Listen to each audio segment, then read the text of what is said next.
بسم اللہ الرحمن الرحیم۔ ناظرین السلام علیکم، میں ہوں آپ کا میزبان صابر شاکر۔ کچھ تازہ ترین اطلاعات اسلام آباد سے، راولپنڈی سے، نیروبی سے، لاہور سے، بہت ہی اہم خبریں ہیں جو آپ تک پہنچانا چاہتا ہوں، اور انشاءاللہ یہ خبریں، یہ اطلاعات اس وقت تک پہنچاتا رہوں گا جب تک میرے سانسوں میں سانس ہے اور میں زندگی کے سانس لے رہا ہوں۔ جب اللہ تعالیٰ کے پاس چلا جاؤں گا تو انشاءاللہ میرے مرنے کے بعد بھی بہت ساری آوازیں، بہت ساری خبریں، بہت ساری اطلاعات آپ تک پہنچتی رہیں گی اور میں اپنی زبان میں پہنچاتا رہوں گا۔ اس لیے اس بارے میں کوئی پشیمانی نہیں، اور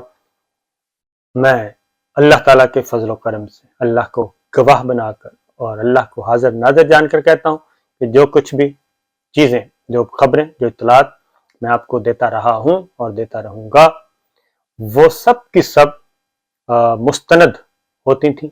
اور ان کے مستند سورسز کی بنیاد پہ، کچھ تجزیے اور کچھ خبریں۔ اس لیے ہم نے اپنی طرف سے آج تک کوئی چیز گھڑ کر بیان نہیں کی۔ تو بہرحال اب آتے ہیں ارشد شریف، ہمارے بھائی، بہت ہی ٹرننگ پوائنٹ آیا ہے اور امپورٹنٹ ڈیولپمنٹ ہوئی ہے، اور جو الزامات لگائے جا رہے تھے انہی دوستوں پہ جو ارشد شریف صاحب کو لک آفٹر کر رہے تھے، جو اس مشکل ترین حالات میں، ان کی زندگی کے مشکل ترین حالات میں ان کے ساتھی بنے ہوئے تھے،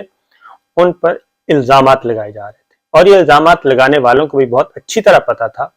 کہ وہ غلط الزامات لگا رہے ہیں، وہ جھوٹ بول رہے ہیں۔ میں پورے وثوق سے کہہ رہا ہوں کہ ان کو پتا تھا کہ وہ جھوٹ بول رہے ہیں، اس لیے ڈائیورٹ کرنے کی کوشش کی جا رہی تھی، اور انشاءاللہ ارشد شریف صاحب کا جو مرڈر ہے، جو قتل ہے، جو شہادت ہے، جو بہیمانہ ایک سانحہ ہے، وہ ڈائیورٹ نہیں ہوگا۔ اس کی ریزن میں آپ کو بتا دوں کہ بین الاقوامی تنظیمیں، بین الاقوامی پلیئرز اپنے اپنے طور پر اس معاملے کی تحقیقات کر رہی ہیں، اور یہ معاملہ اب پاکستان کا اندرونی معاملہ نہیں رہا۔ یہ پاکستان کا اندرونی معاملہ نہیں، بلکہ یہ آزادی اظہار رائے کا عالمی مسئلہ ہے۔ ایک ایسی آواز کو دبایا گیا، ایک ایسی آواز کو خاموش کروایا گیا، ایک ایسی آواز کو قتل کیا گیا جو ایک نامور نام تھا، اور جو ہمیشہ اس نے انویسٹیگیشن جرنلزم کی اور جاندار کی۔ بہرحال ایک تو ان کی والدہ کی طرف سے، ان کی والدہ کو، ارشد شریف صاحب کی والدہ کو اور ان کے بچوں کو سیلوٹ کرنا چاہیے، ان کی اہلیہ کو سیلوٹ کرنا چاہیے کہ وہ ابھی تک ڈٹے ہوئے ہیں، اور ایسی ہمت اور استقامت والے بچے، اور ایسی ہمت اور استقامت والی بیٹی، اور ایسی ہمت اور استقامت والی ماں اللہ تعالیٰ ہر پاکستانی کو عطا کرے۔ تو انہوں نے بھی ایک اہم اعلان کیا ہے، وہ بھی اب بولنے والی ہیں، ارشد شریف شہید کی ماں جی بولنے والی ہیں۔ تو اس لیے میں ان کو بھی کہوں گا، وہ بھی اللہ تعالیٰ ان کو اپنے حفظ و امان میں رکھے۔ ہماری ٹیم پہنچ چکی ہے، الزام لگایا گیا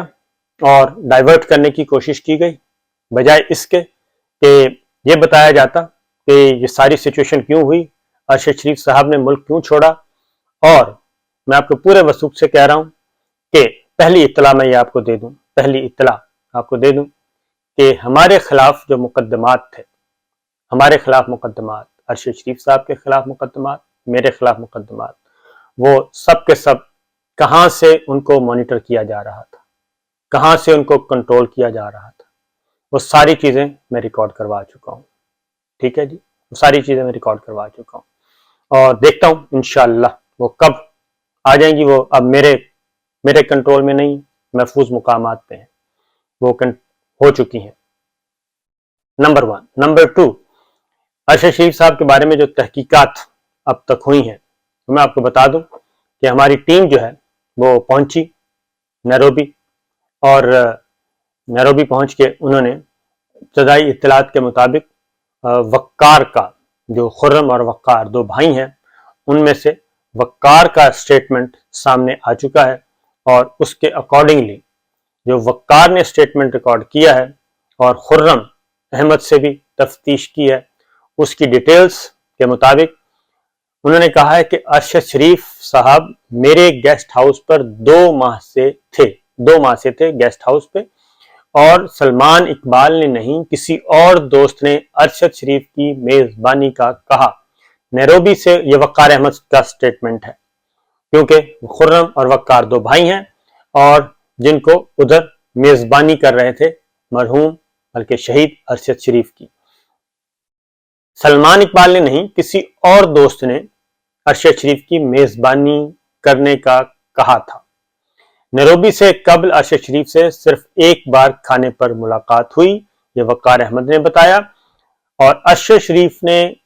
شریف کو نیروبی سے باہر لاج پر کھانے پر مدعو کیا تھا۔ یہ ہے جی، لاج پر مدعو کیا تھا۔ اچھا، یہ بات مجھے ارشد شریف صاحب جو ہیں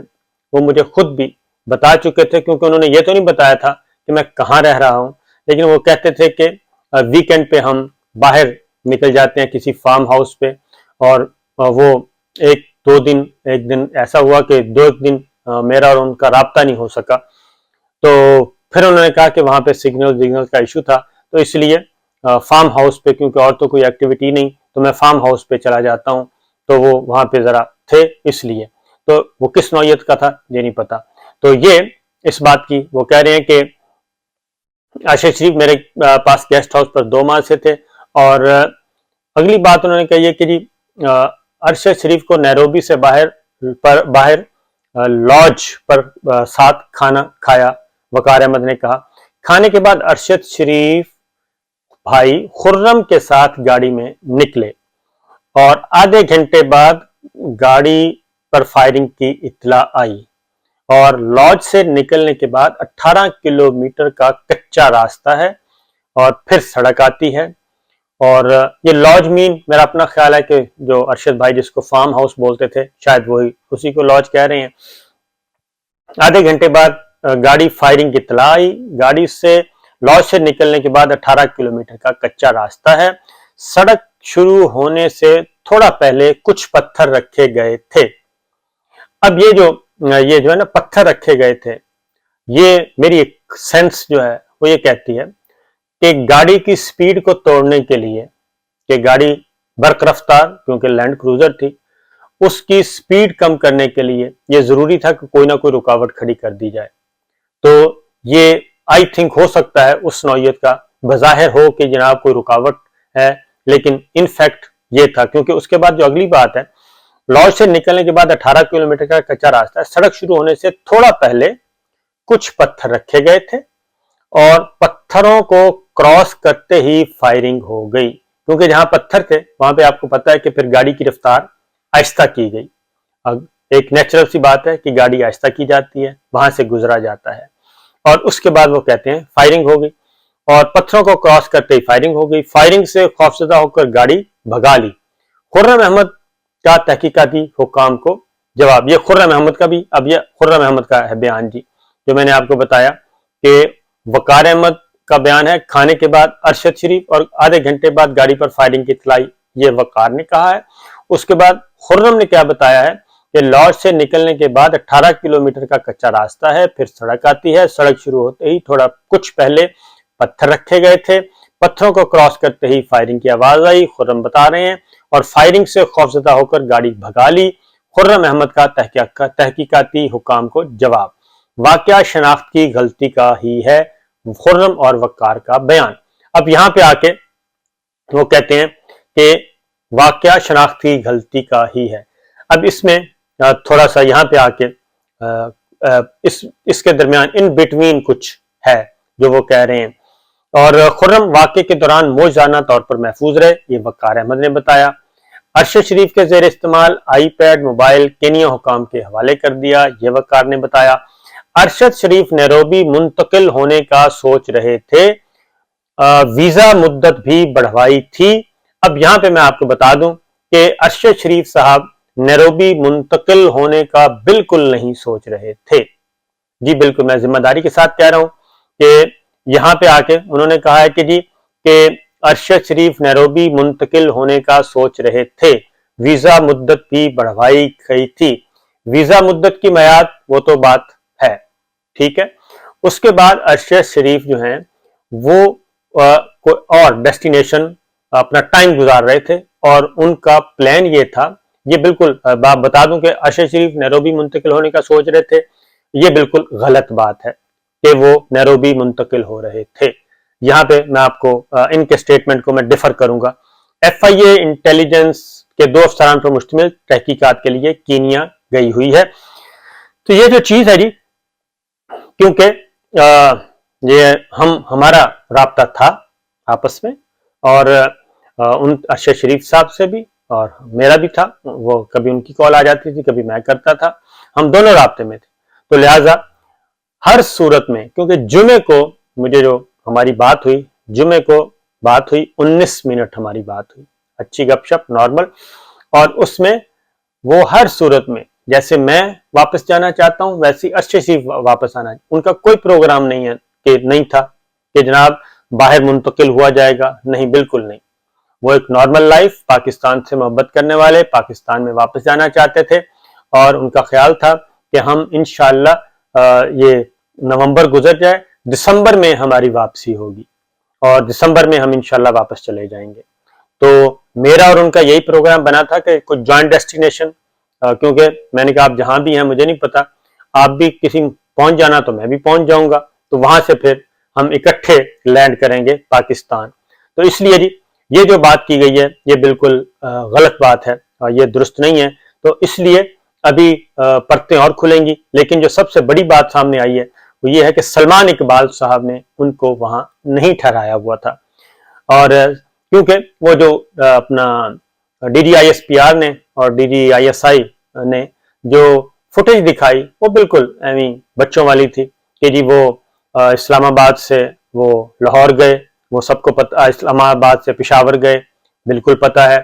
پشاور کیوں گئے، وہ اس لیے گئے تھے، پشاور محفوظ جگہ تھی، وہاں سے ان کا بیرون ملک جانا محفوظ تھا، پشاور سے اسلام آباد سے جانا محفوظ نہیں تھا، اسلام آباد پولیس ان کو پکڑ سکتی تھی، تو اس لیے کیونکہ پکڑنے آ گئی تھی ARY کے آفس کے سامنے FIA، اور وہ آئے ہوئے تھے، تو اس لیے، اور اسلام آباد میں تو اس بات کی پاسبلٹی تھی کہ ان کو روک لیا جائے گا، لیکن چونکہ ان کا نام ابھی تک نہ تو اسٹاپ لسٹ میں تھا اور نہ ہی ECL میں تھا، کسی بھی جگہ پہ بھی نہیں تھا، جب نہیں تھا تو انہوں نے چانس لیا، اور پھر اس کے بعد فوٹیج دکھائی گئی، ایسے پتہ نہیں کیا کہنا چاہیے کہ بڑی ایکسکلوسیو فوٹیج ہے ایئرپورٹ کی، تو بھائی ہمیں پتا تھا، سب کو پتا تھا کہ، اور اس کے بعد ظاہر ہے وہاں پہ خیبر پختونخوا میں جو گورنمنٹ تھی، تو جب اتنے تھریٹس ہوں، اتنے دھمکیاں ہوں، تو وہ کیسے اپنے آپ کو چھوڑ سکتے تھے بالکل فری، تو اس لیے ان کو گیا، ٹکٹس بالکل ٹکٹس لے کے دی گئیں، اور یہ ARY کی ایڈمن جو ہے وہ کرتی ہے، وہ اس وقت ARY کے امپلائی تھے، اس میں کون سی ایسی بات ہے، ARY کے امپلائی تھے، اور یہ ہمارے ساتھ جب بھی ہم نے جانا ہو وہ کرتے ہیں، اور اس کے بعد پھر یہ کہ جناب وہ سلمان اقبال صاحب کو پہلے اطلاع کیوں دی گئی اور فلاں کی اطلاع دی گئی، یہ ساری باتیں آہستہ آہستہ سامنے آ جائیں گی، اور مزید حقائق سامنے آئیں گے، اور انشاءاللہ العزیز پھر ارشد شریف صاحب کی والدہ کے بارے میں آپ کو بتا دوں کہ وہ لانگ مارچ کا ارادہ رکھتی ہیں، وہ سڑک پہ نکلنے کا ارادہ رکھتی ہیں، وہ بھی کچھ انفارمیشنز، کچھ ثبوت شیئر کریں گی، اور وہ بھی میدان میں آئیں گی۔ تو بہرحال جی یہ چیز ہے، تو سلمان اقبال صاحب کے بارے میں جو کچھ کہا گیا تھا وہ چیزیں سامنے آ رہی ہیں، کبھی عماد یوسف صاحب کو کہا جاتا ہے، کبھی کسی کو کہا جاتا ہے، تو بہت سارے ابھی سوالوں کے جواب آنا باقی ہیں۔ اجازت دیجیے، اللہ حافظ۔